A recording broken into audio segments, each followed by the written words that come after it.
What's going on, guys? Welcome back to another video. Today we're going to cover 7 Easter eggs in the Easter story that you may have missed. Silly rabbit, Easter is for Jesus.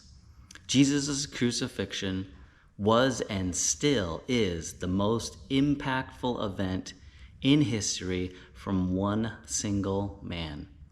Jesus was on this earth from around 1 AD to 33 AD. Actually, most scholars believe that Jesus was born around 6 BC to 4 BC and lived until 30 AD to 36 AD.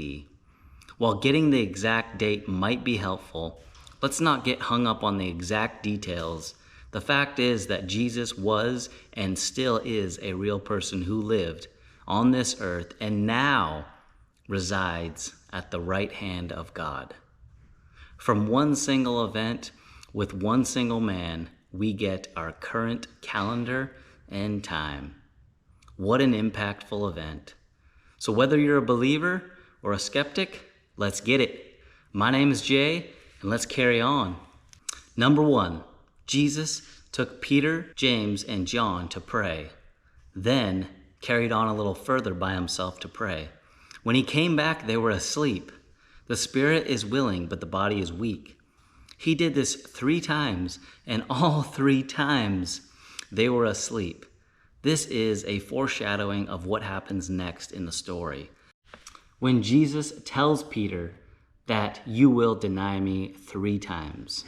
Number 2, the drinks offered during Jesus' suffering.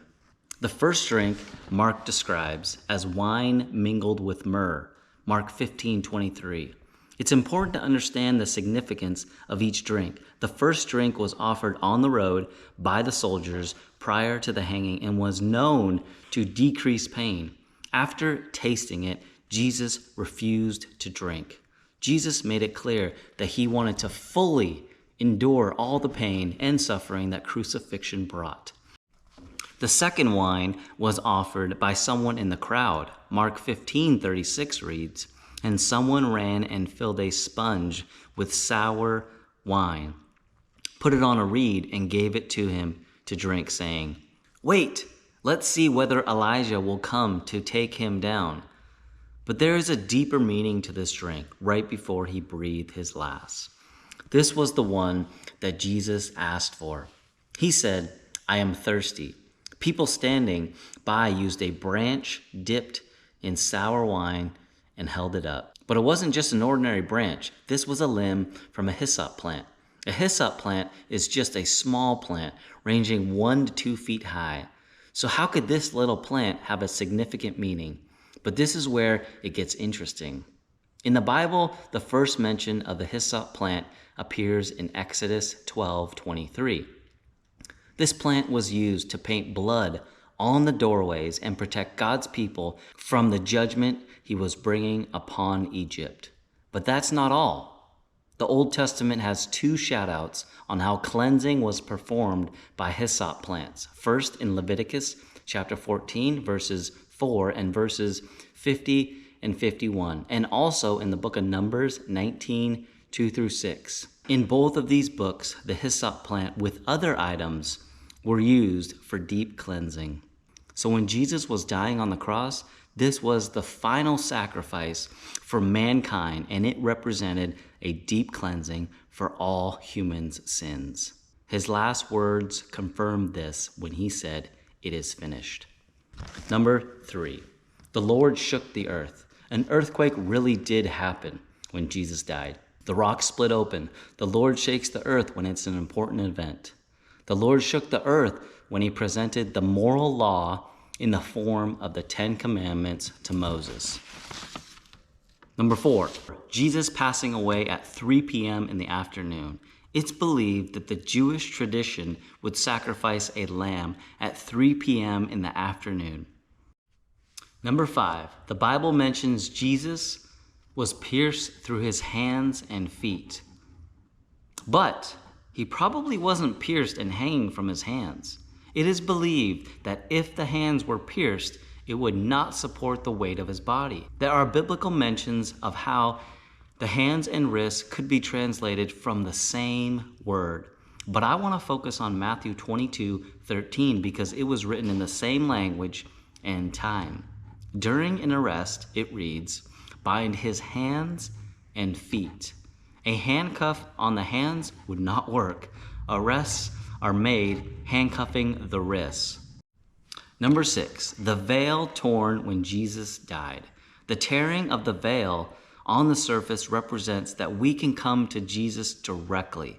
No intercession is needed.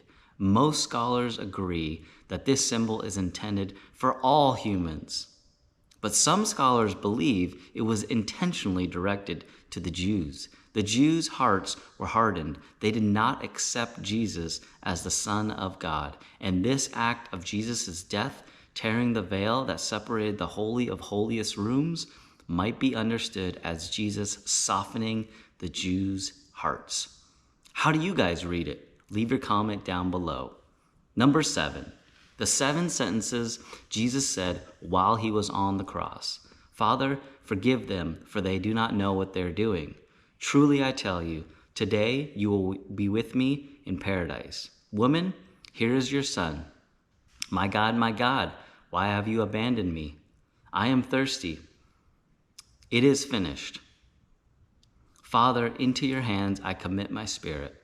But the biggest Easter egg of these 7 phrases has got to be, my God, why have you abandoned me? The exact word for word is found written by David almost 1,000 years before this event. But that's not even the best part.